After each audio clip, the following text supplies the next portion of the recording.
Umuhanda Karuruma Gatsata habera impanuka ikomeye ubwo imodoka ya Fuso ifite ibirango bya Uganda yagonganaga na moto n'igare maze umunyegare agakomereka ku buryo bukabije agahita yerekezwa kwa muganga.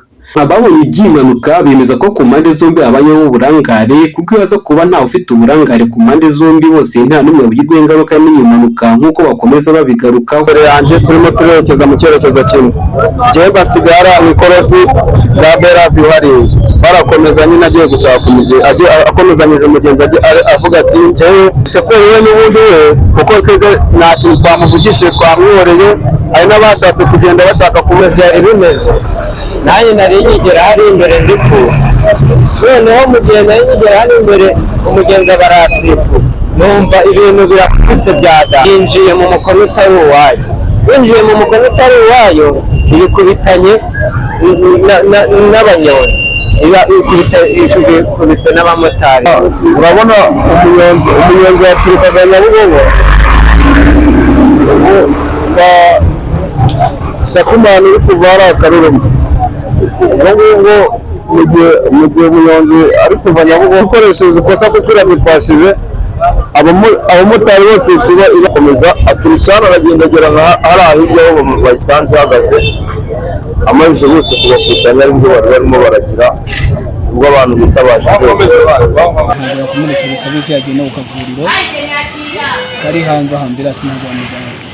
Impanuka zitandukanye zikomeje kubera muri uyu muhanda. Umuvugizi wa polisi y'u Rwanda ishami ryo mu muhanda CP Emmanuel Kayigi inama abatwara ibinyabiziga ko bakagombye kujya boroherana ku buryo buri wese yaba yumva ko ubuzima bwe buri mu nshingano ze ndetse n'iz'abandi bantu bose bakoresha uyu muhanda, bityo ko bakagombye koroheranwa ku mpande zombi. Impanuka zigenda zigaragara rimwe na rimwe ziterwa n'uburangare, ziterwa n'imyitwarire y'abantu bakoresha umuhanda.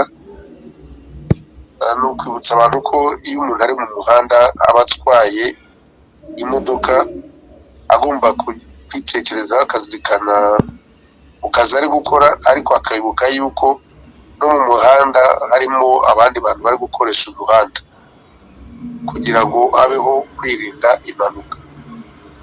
Umuvuduko, gukorera ku jisho, ibyo byose ntabwo byemewe kuko ntawe ugira inama n'impanuka. Impanuka isahire yose ishobora kuba ikaba yanabera aho ariho hose. Ni ukwibutsa rero ko bagomba kwitwararika kugira ngo abantu babashe kujya bakora ingendo zabo kandi bazikore neza bagere aho bajyamo. Ni kenshi dukomeza kumva impanuka zibera muri uyu muhanda kuko n'abawukoresha nabo bavuga ko uyu muhanda ukunda kubamo impanuka zitandukanye, bityo abatwara ibinyabiziga bakoresha uyu muhanda bakaba basabwa kujya bagenda bigengesereye.